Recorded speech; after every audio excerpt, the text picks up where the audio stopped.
Tara na, gala tayo. Samahan niyo ako dito ha. Mga stress dyan. Kukuha kami ng dapaw. Ito, magkasaing muna kami. Ayun ang gusto ko. Walang asungot. Uy, andyan na pala kayo ha. Papunta na ako dito sa, sa dagat. Tignan natin, may nakita akong dito, starfish. So, ayun mga starfish. Diba? Ang dami Yung iba matay na, lubog. Kasi starfish sa ibabaw lang talaga yun eh. Hindi siya lumulusog sa mga malalim eh. Yun, ang dami Yun, yung dalawa. Kasi naghahanap sila ng mga yung dabaw-dabaw kung tawagin. Gustumin natin. Ayun, layo Hirap maglagad dito. Dumidikit sa tsinelas. Gusto muna ako. Punta ako muna yung dalawang bully. Ito. Uy, dami na pa rin Dalawa pa lang. Dalawa pa lang. Kasi lagay natin yung kinukuha natin kanina eh. Ngayon, kukuha naman tayo para mas maganda yung marami. Okay. At saka masarap. Kahit konti lang yung laman nito guys, pag ilalagay ito sa suka, lagyan ng mga ang tawag diyan, lamas. Sa amin tinatawag lamas yung mga kagaya ng mga sibuyas, ganun, suka, sili. Pag nilagay ito, itong gapaw-dapaw, naku, pinakamasarap. Gusto mo, lagay mo na dyan. Nandun siya, layo. Ang oras ko ngayon ay 9 AM ng umaga. Dito kasi, pag mga low tide, talagang dinadagsaan ng mga tao to. Kahit bata, pumupunta dito. Ayun Kasi ito, malapit lang sa tutuloyan ko to sa bahay. Tagal naman yan, Brad. Kanina ka pa dyan eh. Ang init. Okay na yan. Hugas ka ng hugas dyan. Pambihira ka naman. Sige na. Yun, kinuha na.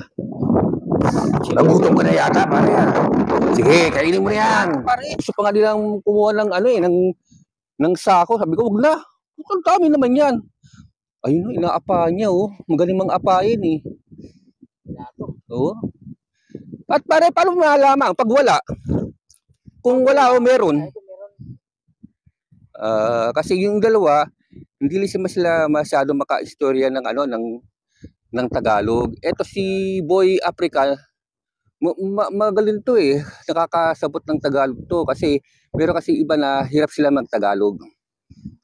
Ayun. Pare, paano mo nalaman na merong dyan na dapat-tapat? Tapaw-tapaw. Pag malambot yung lupa, ayun. Yung mga sige, paliwanag mo. Dito to sa mga malambot na lupa. Lupa. Yuta. Sabihin yuta, lupa. Lupa. Pag malambot na lupa, dito sa kagaya nito. Malambot to, meron to. Ganun. Pag sabi daw, pag daw malambot yung lupa, nabuhangin, naaapa nila na meron lang talaga na talagang laman. Malalaman mo din yan pag pag anong tawag niyang ganun. Yung inaapapa. Inaapapa mo. Tsaka may tinik. Ay, tinik. Utang gawa po talaga ni Boy Africa. Kasi Boy Africa, ang aking idol. Kanya yung mga kauban, sabi mga kasamahan niya. Meron nata to. Ito. Tingnan natin kung meron kasi malambot yung lupa eh. Sige. Ganun pala yan pare, no? Oo, sisit natin yan sa gilid ng gilid. Kung wala dami dito sila sa gilid. Sa gitna. Alam nyo ba to? Itong batong to. Ito yung nilalagay sa aquarium. Nililis lang nila ito muna to bago nila binibenta.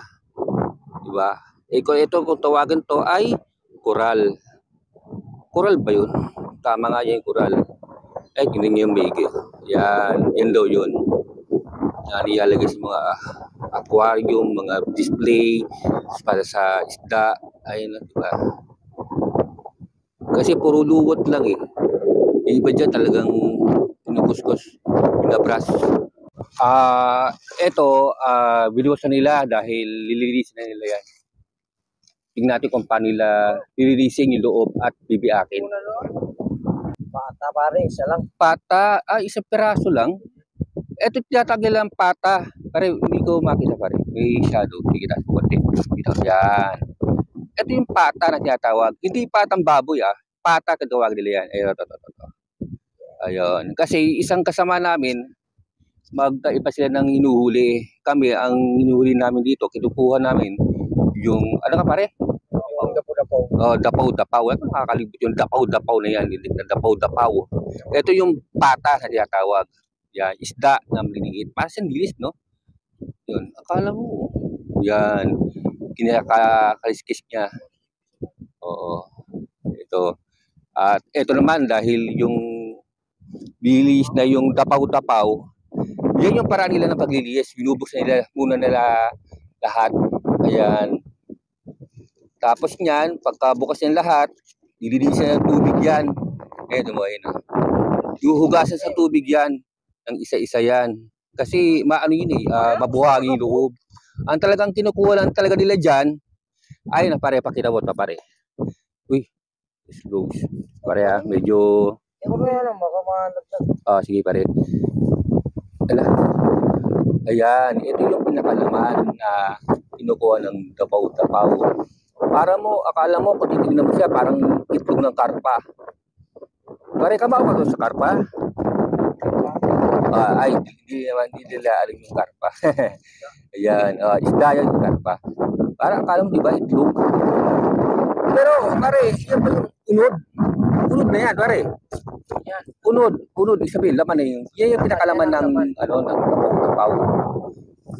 Kapag sinama pa yung si karpa. Ayan. Kasi, yun. Ito yung paraan ng paglilinis. Sige, pare, pakita mo yung paglilinis ng dapaw-dapaw. Sige, pare. Baka mahulog yung cellphone ko. Medyo, sige. Basang-basa na ako dito. Sige. Dapat kunan mo yung lupa kasi kinakain na nito lupa. Hindi lupa, pare. Yung ano yan, di ba? Buhangin. Yan.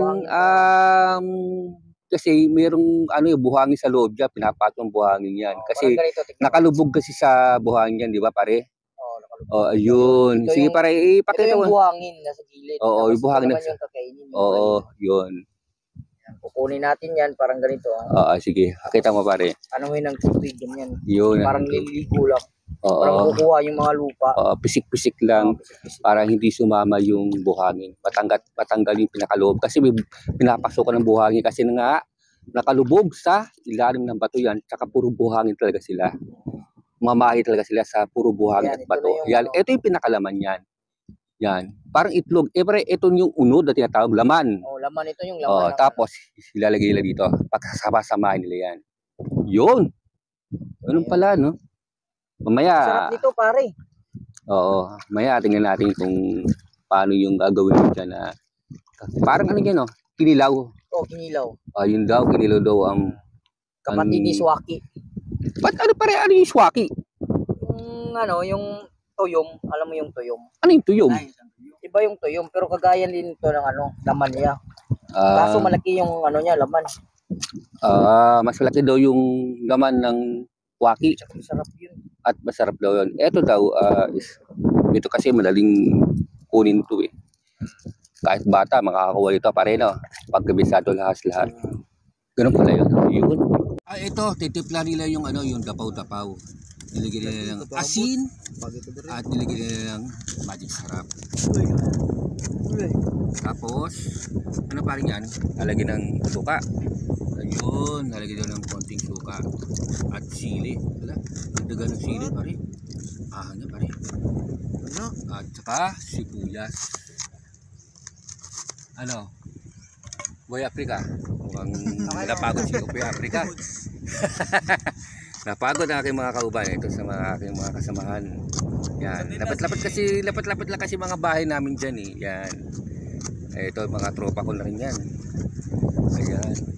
Ba't may sardinas? Sasagol yung sardinas, di pare? Sasagol yung sardinas pare? Hindi.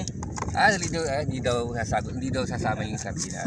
Kasi akala ko sasama yung sardinas eh. Ang alam ko lang kasi di ba nilalagyan ng butangan ng sukara yan, di ba? Ayun, no? Tangan na itong suka to, no? Asita. Ganun pala yan. Sardinas ba, no?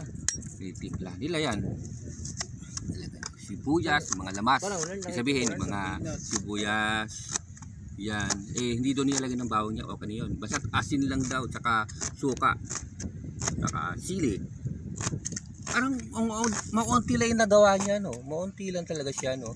Kaya yung iba, ang ginagawa talaga nila, yung Yung iba ginagawa talaga nila yung sako-sako talaga no. Ito parang konti lang yung nagawa nila oh. Ganun pala yun. Yung iba halos sako talaga. Para madami yung makakain nila talaga. Kasi gusto nila to eh. Kala mo ito ng karpa no. Ito yung pambansang pagkain pre oh. Ayun. Sardinas. Rel, butang mo na yun pre. Nagdarali na kami ng mga kanin. Oy, pala-next na ako. Kasi ang partner talaga ng Davao Tapaw, yung sardinas. Oh, nandiyan na pala kayo oh. Diba? Tikman natin itong dapaw kung tawagin. Ito ay kinilaw. Ba? Parang nalalansahan ako dito ah. Sige nga, tikman natin. Naku, konti na lang. Bakit kasi hindi ako tinitirahan dito? Kanina, ang dami dito ah. Grabe naman kayo. Ang lakas yung kumain ng dapaw-dapaw. Ito yung karamihan nila na kinakain nila eh. Itong dapaw-tapaw. Para steady ba lang yan. Ito kasi dapaw-tapaw, ang partner talaga dito ay sardinas. Ayaw nila ng ginigisa-gisa pa. Kasi nga, yun yung talagang partner dito. Kasi nga, may suka. Kinilaw.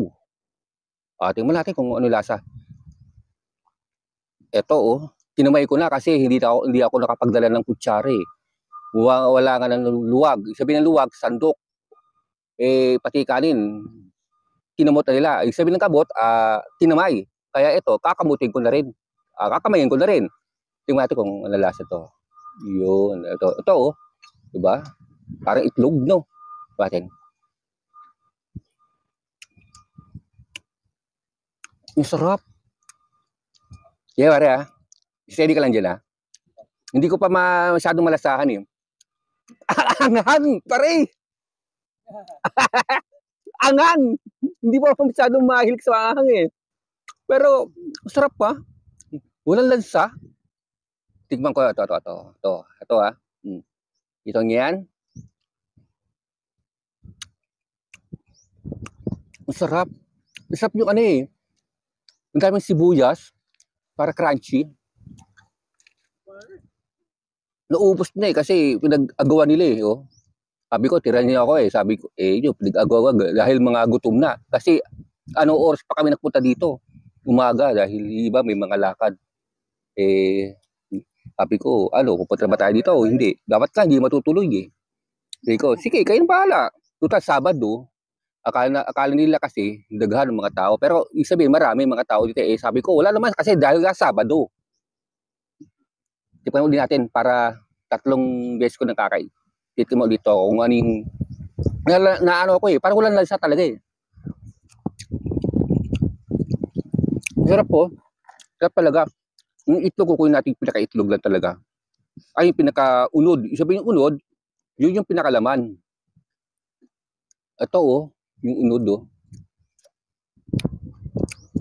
Oo nga, sarap. Sarap to talaga, ulam sa kanin.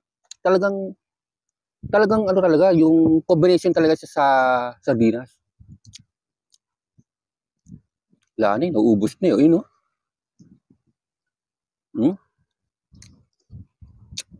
Sarap, pare. Okay na, pare. O, paano? Diyan na kayo, ha? Next time, next week. At makikita nyo ulit na iba. Sana ay huwag nyo kayo makakalimot. Mag-watch nyo dito sa trip lang. Ano? Bye-bye!